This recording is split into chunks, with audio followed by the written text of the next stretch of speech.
BNP chairperson ও 3 বারের সাবেক প্রধানমন্ত্রী বেগম খালেদা জিয়া আর নেই। মঙ্গলবার 30 ডিসেম্বর ভোর 6টায় ফজরের নামাজের ঠিক পরপরই রাজধানীর এভারকেয়ার হাসপাতালে চিকিৎসাধীন অবস্থায় তিনি শেষ নিঃশ্বাস ত্যাগ করেন। ইন্না লিল্লাহি ওয়া ইন্না ইলাইহি রাজিউন।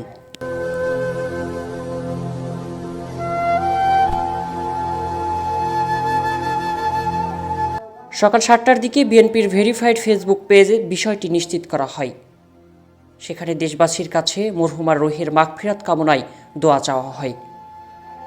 এর আগে সোমবার 29 ডিসেম্বর গভীর রাতে হাসপাতালের সামনে ব্রিফিংয়ে বিএনপির স্থায়ী কমিটির সদস্য ডাক্তার AZM জাহিদ হাসান জানান, দেশনেত্রী অত্যন্ত সংকটময় সময় পার করছেন, তবে শেষ পর্যন্ত সে সংকট কাটিয়ে উঠতে পারেননি তিনি।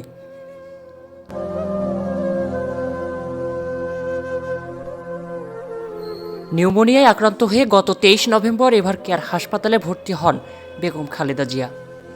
ফুসফুস ও হৃদযন্ত্রের গুরুতর সংক্রমণ নিয়ে 1 মাসেরও বেশি সময় চিকিৎসাধীন থাকার পর না ফেরার দেশে পাড়ি জমালেন তিনি।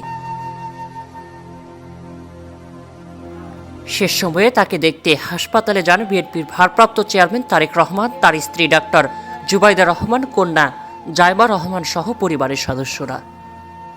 একজন আপসীন নেত্রী, গণতন্ত্রের প্রতীক, ইতিহাসের পাতায় অমর হয়ে থাকবেন বেগম খালেদা জিয়া।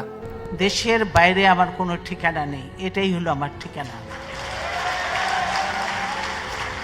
এই দেশ, এই দেশের মাটি, মানুষই আমার সব কিছু।